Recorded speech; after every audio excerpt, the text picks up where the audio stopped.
Hello, everyone. My name is Dr. Willie McBride, and I am here on behalf of the Society for Black Neuropsychology for a culmination of the third part in the Brain Awareness Week. We're excited to have you here today. We've got an exciting presentation, and we look forward to all of the great things that we're going to be presenting for you.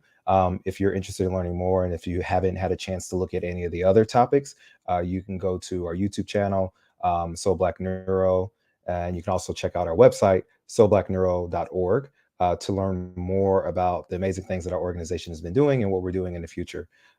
So without further ado, we're going to be talking about neuropsych and soul, or spirituality and aging and cognition, a very interesting topic. And we're going to introduce our first speaker, Jeremy Grant. He is a neuropsychology intern and also a member of the Society for Black Neuropsychology and involved intricately in some of the development of the things we're doing. He is a neuropsychology intern at the University of Florida, and he's also going to be on fellowship at the University of Florida. He is completing his PhD at Wayne State University, and is originally from Canada. So we're happy to have him here today, and he's going to take it away from here. Yeah, thanks for the kind words of introduction, Will. It's my pleasure to introduce our speaker for this webinar tonight. And it's none other than Dr. Courtney Ray, who is the president of the Society of Black Neuropsychologists, our inaugural president. And she works as the founder and owner of Array Psychological Assessments, a psychology clinic in the New York, New Jersey area, and is also an adjunct professor at the City University of New York. She completed her PhD in clinical psychology at Loma Linda University, and prior to that also completed a Master's of Divinity at Andrews University, which is also my alma mater. And she is an ordained pastor and known for doing many workshops and seminars for faith communities about issues related to mental health, brain health, psychology, and all the above. So without further ado, welcome, Dr. Ray, and we're excited to hear what you have to say for us tonight. Hello. Thank you so much, Jeremy, for that warm introduction. And I am really excited to be able to be here to share with you guys some vital information about spirituality and brain health. The two things that probably come to mind are, well, what does spirituality have to do with brain health? And is this seminar going to be about having to be a part of a specific religion or denomination? So first, I will answer that second question. No, this is not something that you have to be a part of a specific religious tradition to benefit from. Spirituality is something that is important to everyone, no matter what faith group you believe in, or if you don't necessarily have a faith group specifically. Spirituality is something that's much larger than just a religious topic. We want to talk about the parts of ourselves that are not captured specifically just in our physical selves or even just our emotions, but it's the part of us that talks about the wholeness of ourselves. And for a long time, psychology used to just be confined to the mind by itself. And then we talked about, okay, maybe the bio and psychological are important, but then we've also recognized that we need to move to a biopsychosocial model where we look at relationships with other people. And now we look at all dimensions of ourselves. So we have a biopsychosocial spiritual model that looks at the holistic person. And so, what I want to talk about today are some of the things that go into making sure that your spiritual health is actually contributing and helping your psychological and cognitive health. So, I have a couple of slides that I want to share with you guys this evening on that topic. And we're not going to hold you long. I'm going to present just for a few minutes and then take any questions that any of you in the audience might have this evening. So, first of all, the two things that I will be talking about are going to be both connection and disconnection. So, this is looking at two aspects of spirituality that I think are really, really important: connection and disconnection. And they are equally important for what we're going to be talking about this evening. So first, we're going to talk about connecting. So I don't know if any of you have watched this Pixar movie called Soul, ironically, given the topic that we have today. Um, I'm not necessarily advocating a lot of the things that were in the movie. I don't even necessarily say that you should watch the movie, but if you have seen the movie, you'll know that part of the drive for the movie is an individual who needed to find their purpose. One of the main characters, one of the big draws of the movies, was finding their purpose, their spark, the thing that gave them meaning in life, that would be a core driving factor in the things that they did. And purpose is something that so many of us have spent a long time trying to figure out. What is our purpose? Rick Warren wrote this book, The Purpose Driven Life, and it was a bestseller. Why? Because so many people want to know, what's my purpose? What's my meaning? What is it that I need to do? Mark Twain even said the two most important days in your life are the day you were born and the day that you find out why. So a lot of people spend their lives trying to figure out, what is it that I need to do with my life? What is the meaning behind my life? And you might call it something else if you belong to a specific tradition. You might call it a calling. You might say that it is the driving force of your life, your meaning, whatever it is that you might call that thing. Each one of us has something that drives us. And it's important to know what that is and to find something that we are passionate about, that we really do find meaning when we engage in it, because that actually has an effect on the way that our brains work. We know that people who engage in meaningful and purposeful projects and work are able to increase their cognitive abilities and able to make these brain connections that are really, really helpful, especially when they get older, because it boosts what we call cognitive reserve. So the more connections you make when you're younger, so no matter how old you are right now, making those brain connections is important, so that even as you get older, we have a little bit of decline sometimes, which is normal, but the more that you have to work with, the less significant those declines will be, because you'll be able to have more reserve stocked up when you have any decline. And doing purposeful and meaningful things helps you to create that reserve so that you'll have something to draw from later on. So purpose and connection to something that's really important to you is something that we know helps brain health in the long run. Also, there's another concept that we call flow. So flow is this idea that there is, when you find something that you're really passionate about, that you really love, that you're really into, that you will find sort of a rhythm. This is something that you really are feeling. And in the movie, again, talk about soul, one of the other characters was always very passionate about music. And there's a moment in the movie where he's just so in the moment that he kind of forgets and gets lost in what he's doing, because he's in that flow. That's when your brain is just humming along at optimum functioning, where it's just going where it needs to go and doing the things that it needs to do. And you're not even really breaking a sweat as you're doing it. It's not arduous labor. It's not really intense and hard for you to do. You are just going with the flow, and it is just moving along at a rate that you don't even understand, because you're just so into it.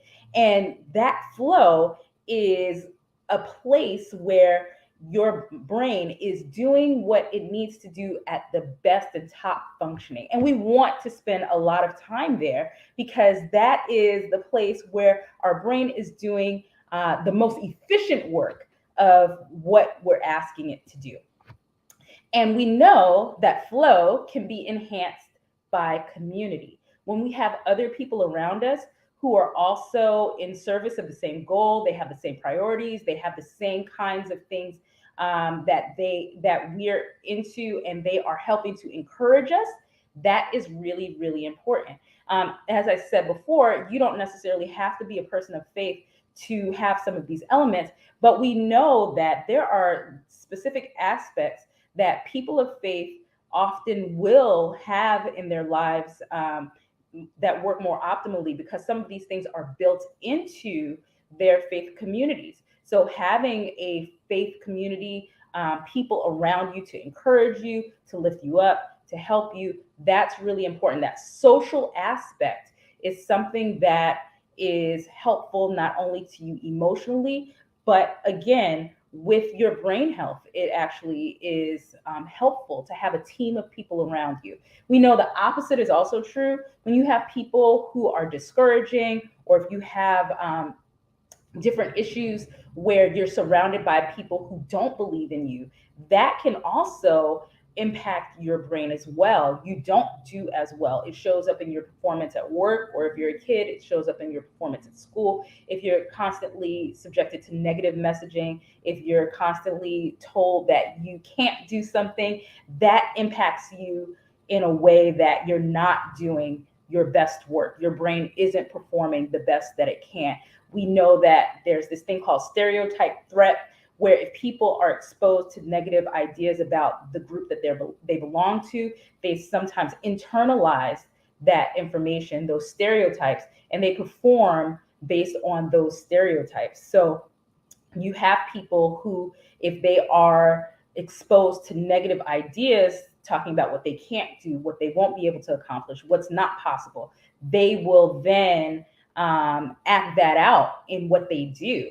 And so we want to avoid that kind of thing. And we want to be a part of communities that lift us up, that encourage us, so that we can be our best selves in terms of mental and emotional stability and cognitive functioning. We also have some very interesting findings. This is actually a pretty new study that I saw a little while ago that looked at groups of faith and the fact that accountability helps improve their cognitive functioning, specifically accountability towards God or a higher power. And that's very interesting. Don't really know why that is, but this idea of being accountable can actually help improve your cognitive functioning.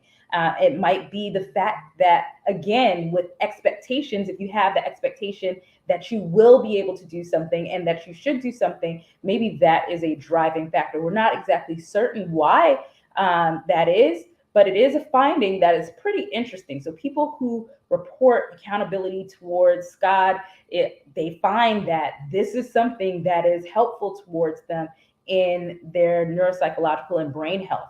And so I'm not sure why that is, but we know that it is something that significantly helps you.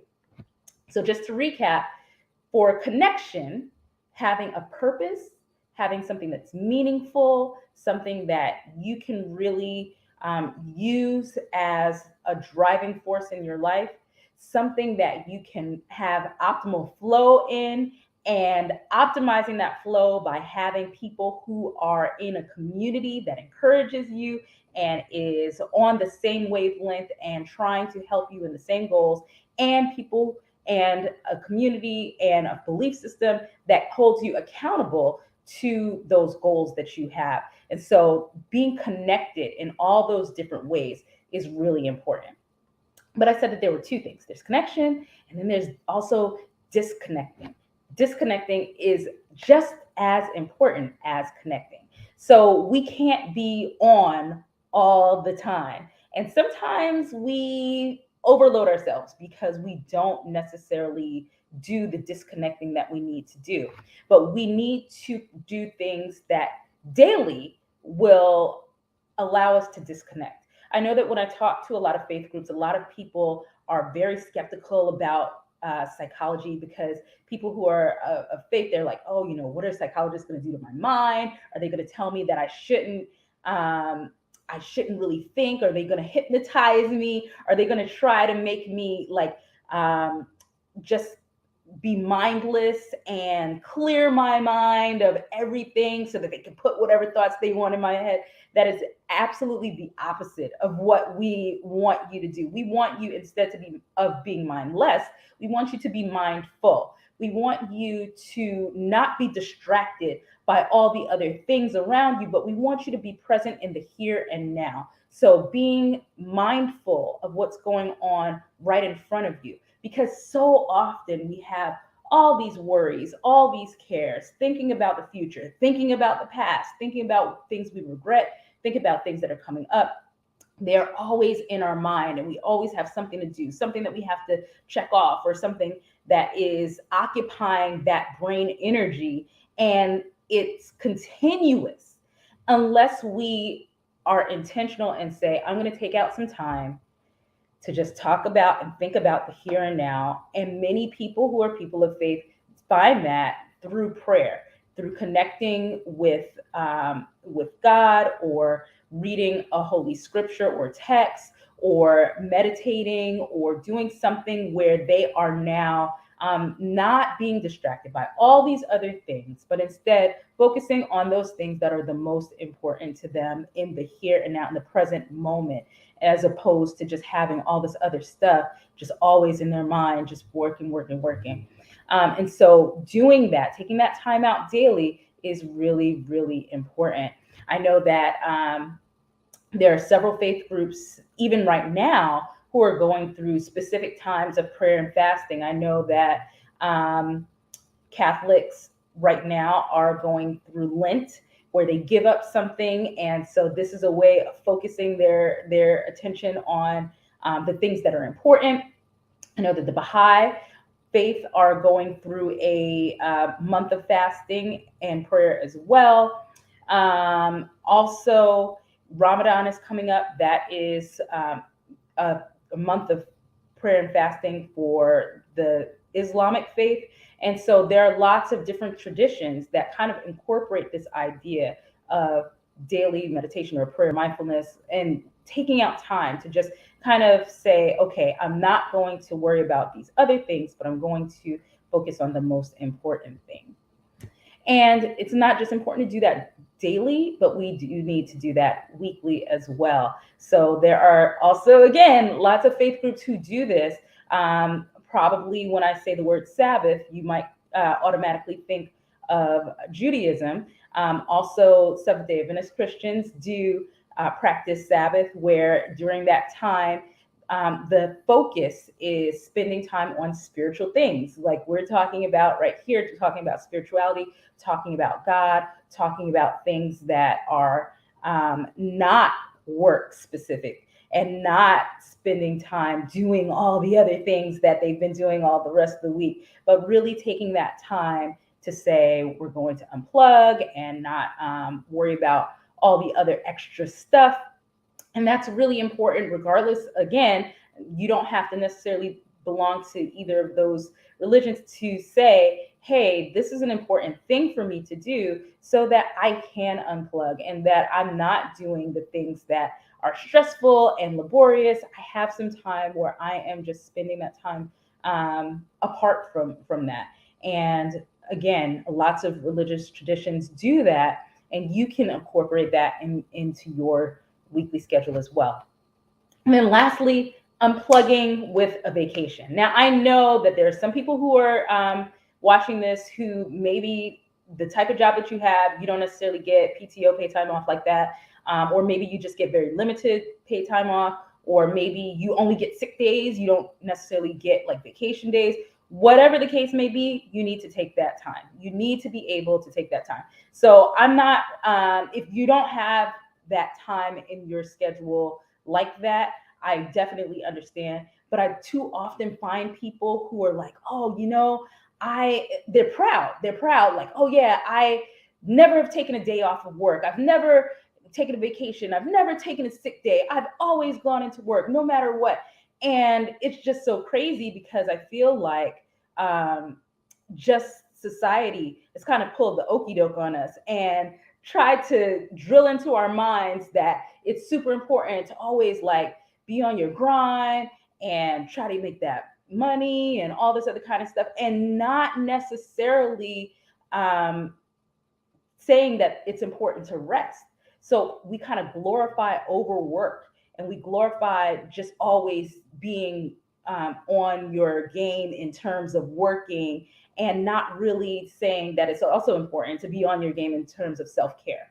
Because even if you are doing this all the time, you're not giving yourself the break that you need. Sometimes people feel like it's a cop out to take a mental health day as a sick day.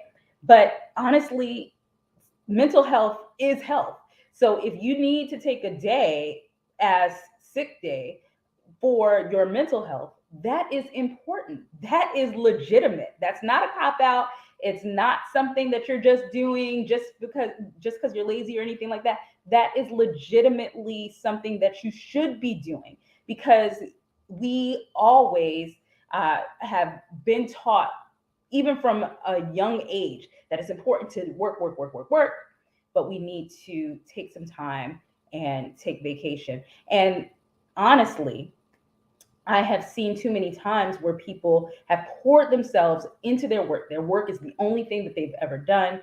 And that's the only thing that has ever given them meaning. That's the only thing that's ever given them community, so connection. And then if they get injured, so they might be on disability or something like that, or maybe even retirement, then all of that goes away. They don't know what to do with themselves. They haven't cultivated friendships and relationships outside of work. They haven't done anything meaningful outside of work. And so now they don't have a purpose, they don't have a community. And then especially if they're an older person, you see that cognitive decline after they stop working, because those important touch tones of connection are now not there anymore, because they had poured all of that into their work and didn't foster having those things in other areas of life. And it's so super important to make sure that your work is not your entire life, that you have those moments of connections in other places, and that you disconnect from work every so often.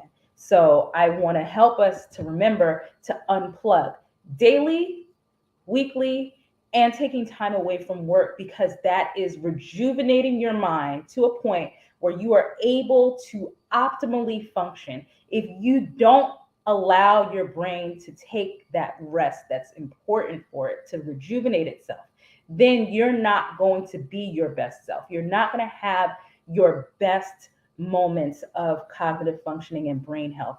And being able to take that time to unplug is really essential. So connect with the things that are important, the things that give you purpose and meaning, connect with community, connect with the spiritual tenets of your faith, connect with other people who encourage you in your purpose, connect with all of those things that will help you be accountable, and then disconnect daily, weekly, and regularly from the things that will stress you out, that will consume all of your energy, and cultivate those important things in other areas of your life.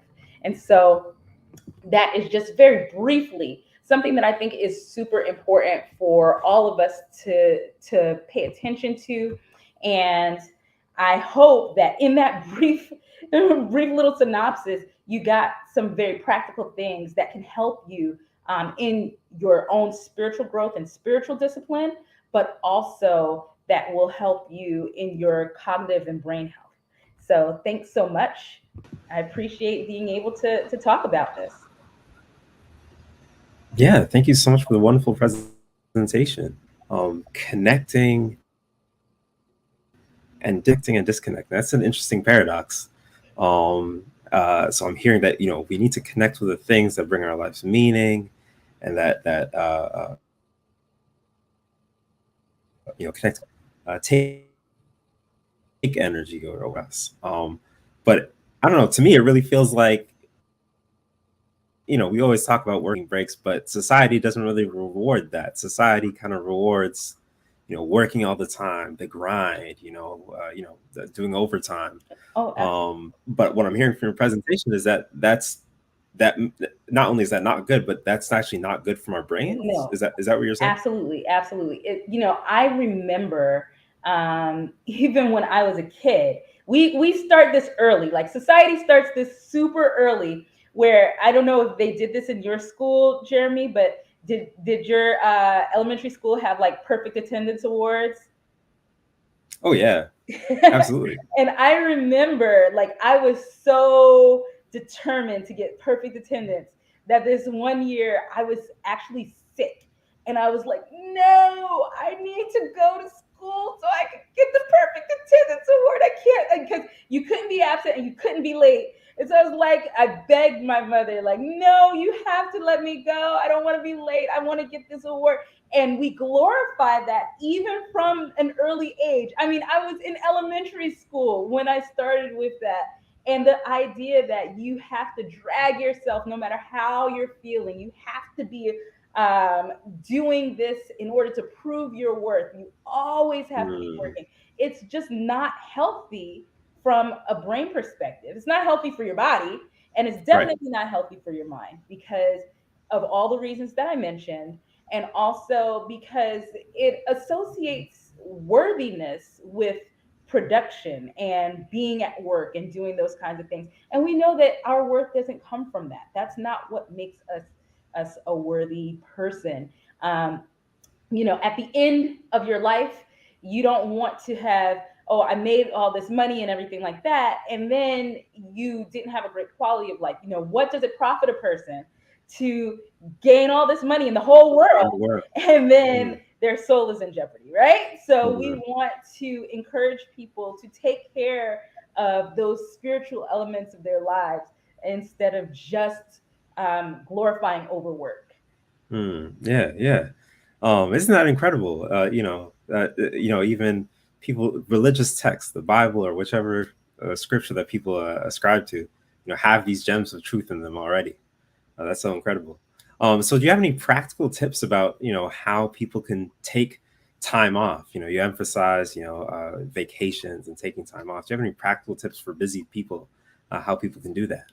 Yeah. So, I know that not everybody can like afford a vacation to a tropical island or something like that. And, you don't have to do that in order to have a time off. You can do like staycations at your house. You could do something where you are spending time with your family, you're spending time with your friends, even like having weekly times where you're just like, hey, I'm going to spend time with my friends. I have a small group of friends who every week we make sure that we get together and we spend time together and we talk together and we pray together and we exchange things in our lives that are important to us.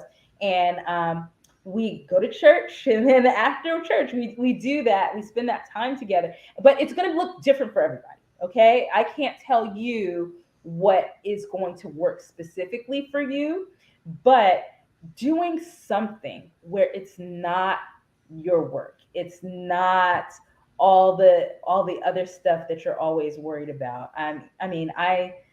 I'm notorious for this. The other people who are in SBN with me, the other officers know this about me. They know that like on Friday night, I'm not going to be answering any emails about SBN. I'm not going to be, doing any of that work stuff. I mean, this, like I said, for me, this is important about spirituality. But if this was something else that I felt was more secular, I probably would not be doing this tonight because I always establish, Friday night to Saturday night is the time that I spend personally, just disconnecting from everything. And like I said, for other people, it will look totally different for them. And it's important for each person to really find what is going to be meaningful for them and what can give them the connection that they need to the things that are most meaningful and important for their lives. Gotcha. Yeah. Something we can all take to heart. So I'm thinking about, broader concepts of psychology and how that relates to this, personality. Some people are introverts, some people are extroverts. So how does that relate to, how much connection or disconnection we can have? If someone's an introvert, they might want more disconnection, or an extrovert, they might want more connection. Is there an ideal amount?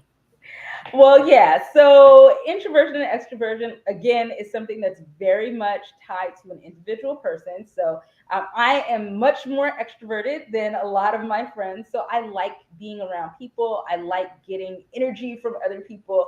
And so having a lot of people around me is something that I like, and that's rejuvenating for me. But I know that Gotcha. other people, it is definitely not. It is absolutely a drain on their spirit instead of something that is rejuvenating. So I think that even if you are introverted, you still need people to connect to. You still need friends and family that are around you. You still need a community that can encourage you. You still need to build those bonds because they're really, really important. Again, we know, just like I was saying, when you find meaningful, purposeful things that enhance your creativity and activities like that, it kind of helps build your cognitive reserve. That'll help you when you get older. The same thing Mhm. for social connections. So when you have more social connections, that actually helps you as you age. And one of the things we see with people who have dementias and things like that, people who have an active social connection and social network actually have slower rates of decline than people who are isolated or don't have that stimulation socially. So being able to have that connection does you emotional good, and it also does you cognitively well as you age. Mm. And it's not just for aging, but also now it helps you to function very well. So Gotcha. even if it's just a couple people, get someone, get someone. Introverts, I know that it's hard for you, but introverts, yes, you need to have some connection with someone on a regular basis. Gotcha. Well, I'll take that lesson for all the introverts out there. And that's incredible. So social connection is actually good for our brains. It's not just fun; it's actually good for our brains. Wow. And so that gets me thinking, like, in the 21st century, we have so many more ways to connect. Social media, it's a great way for connecting with people, but there's all kinds of things about social media also being bad for our mental health. Where do you think things stand in terms of what social media means for our spiritual health and our Yeah. brain health and our souls? Yeah. So social media is kind of a two-edged sword, right? Because you can find connection with communities that you would never necessarily meet in person or have the opportunity to connect with in person. But then you can also get into this idea of doom scrolling where everything is negative and all of the bad news. Guilty. Um, Guilty. and you're just like become depressed, and it really is harmful to you. So you want to limit that kind of interaction online. You want to limit the drama that you get into online. I know sometimes you can get into some heated debates.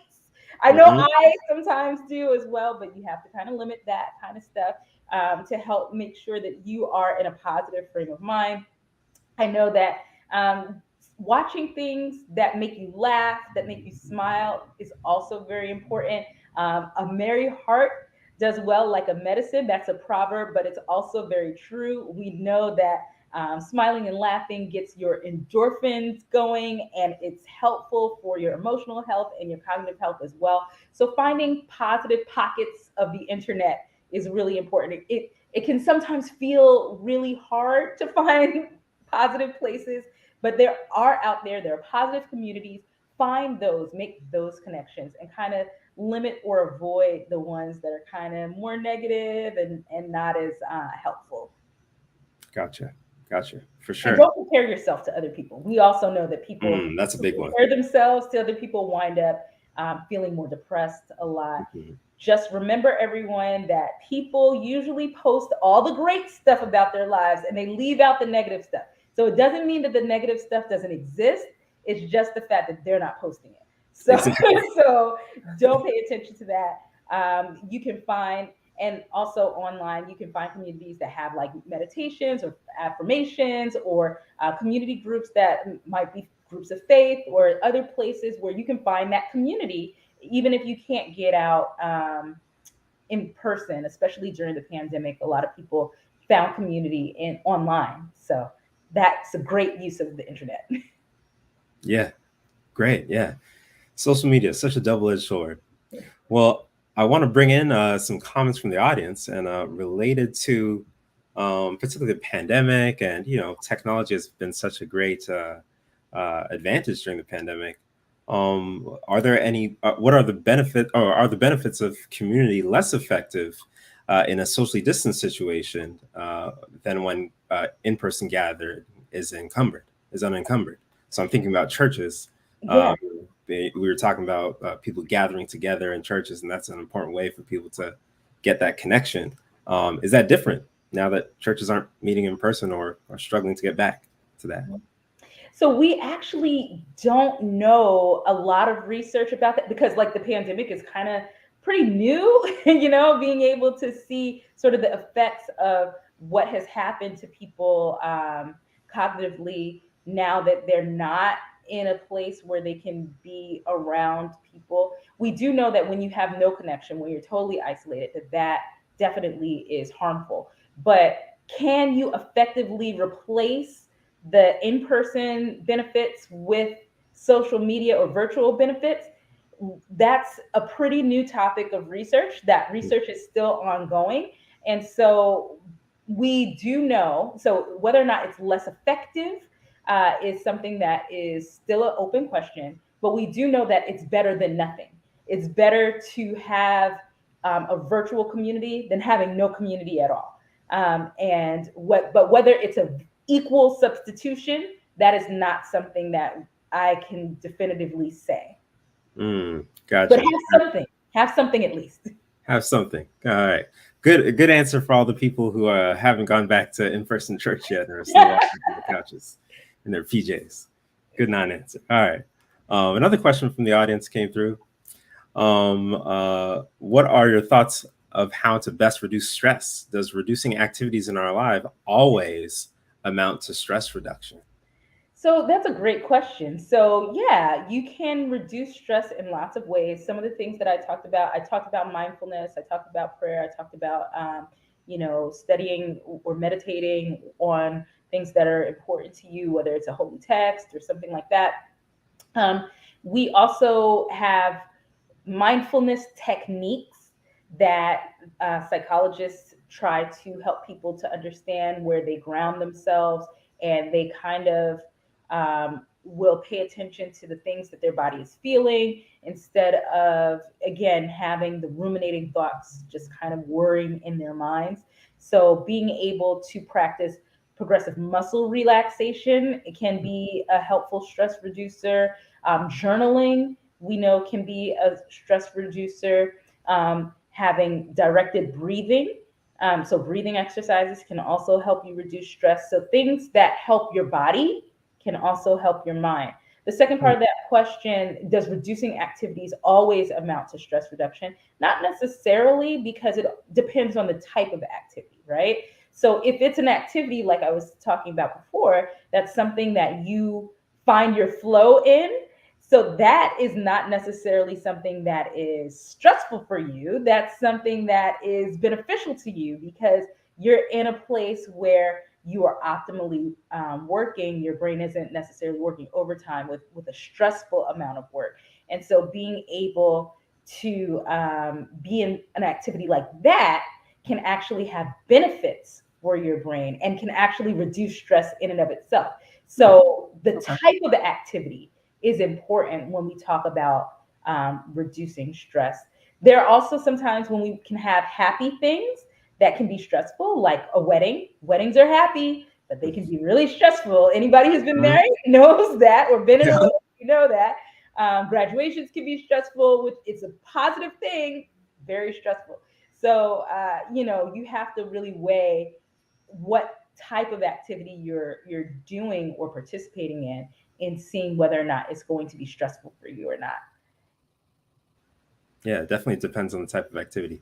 Thanks for that question, Dr. Harley.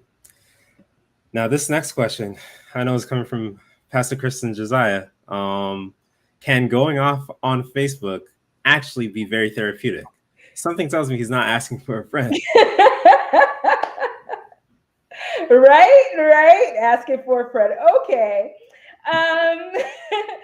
So there's this idea of catharsis, and it is an older psychological idea that, getting everything out, like yelling, releasing stress, can be helpful and therapeutic.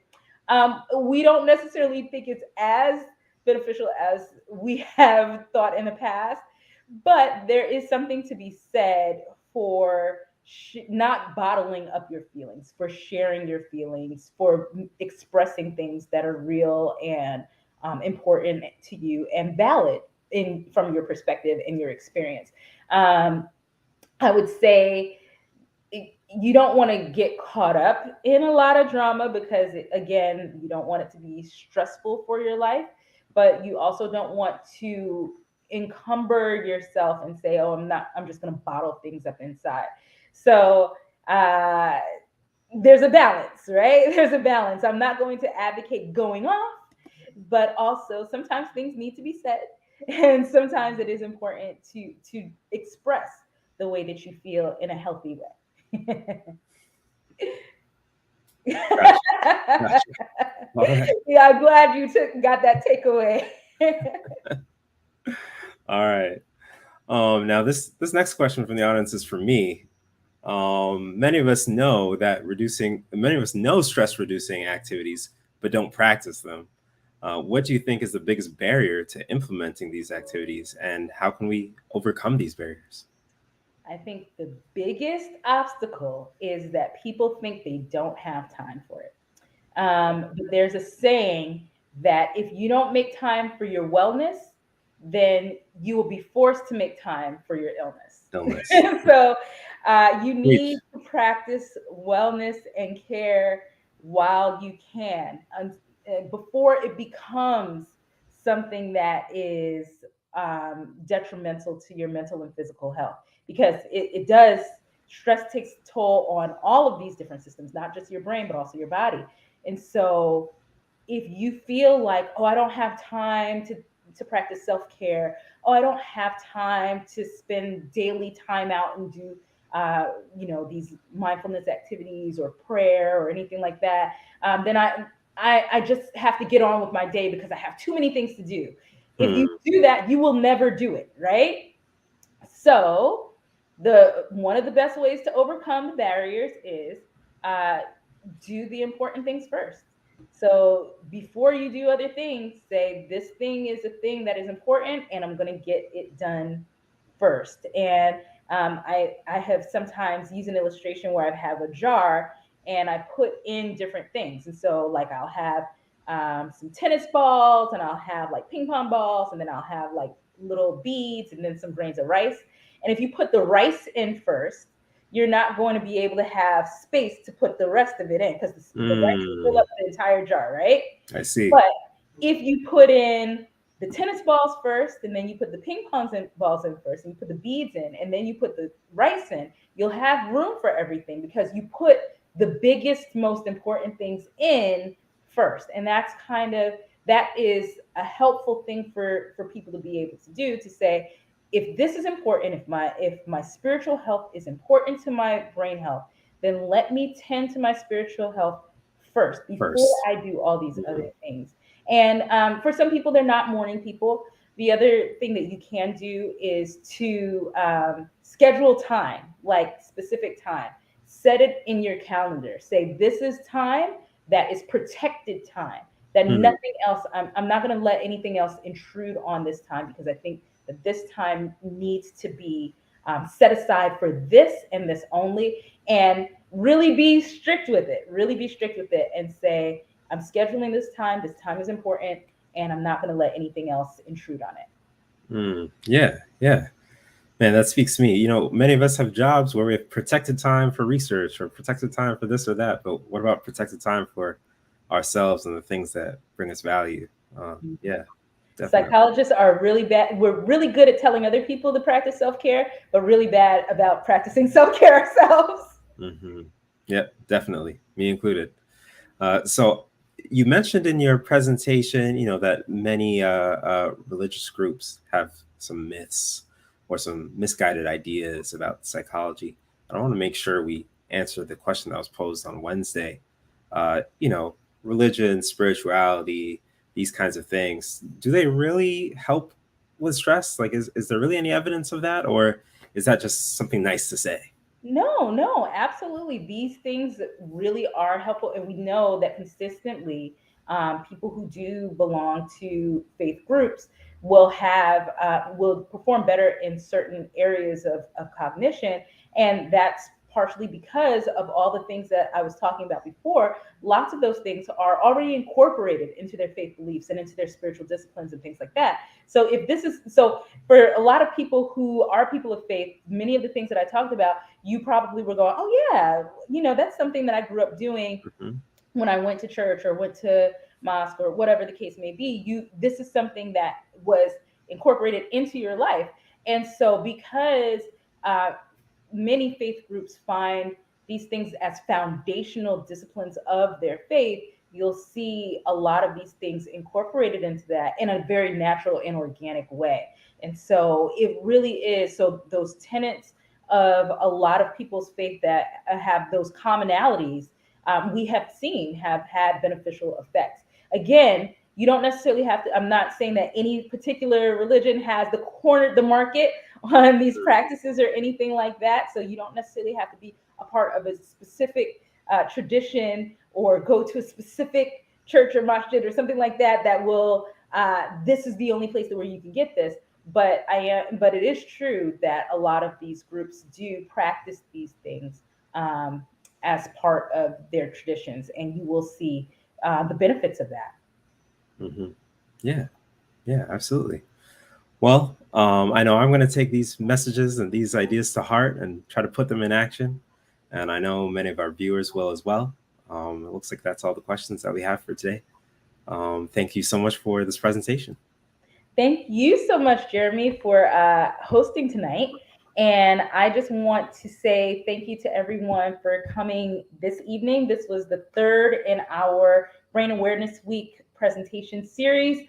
If you missed the other nights, you missed Brain Health and Physical Health by Dr. Shibley Scott, and you missed Brain Health and Emotional Health by Dr. Kier Mario. And I want to invite you to go into the playlist and find those presentations, watch those, and get some nuggets from our previous presenters. And if you are watching this on the replay, by that time, if you're watching this far in the future, there will have been 4 presentations, because at the time of this recording, I'm recording this on a Friday night, and Saturday night, we have our last presentation by Dr. Montgomery, Dr. Valencia Montgomery, and she will be talking about research and Black communities.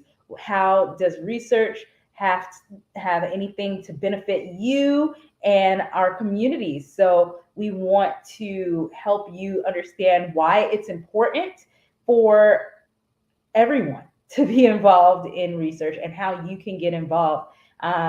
Lots of times we don't see it as something that's important to us.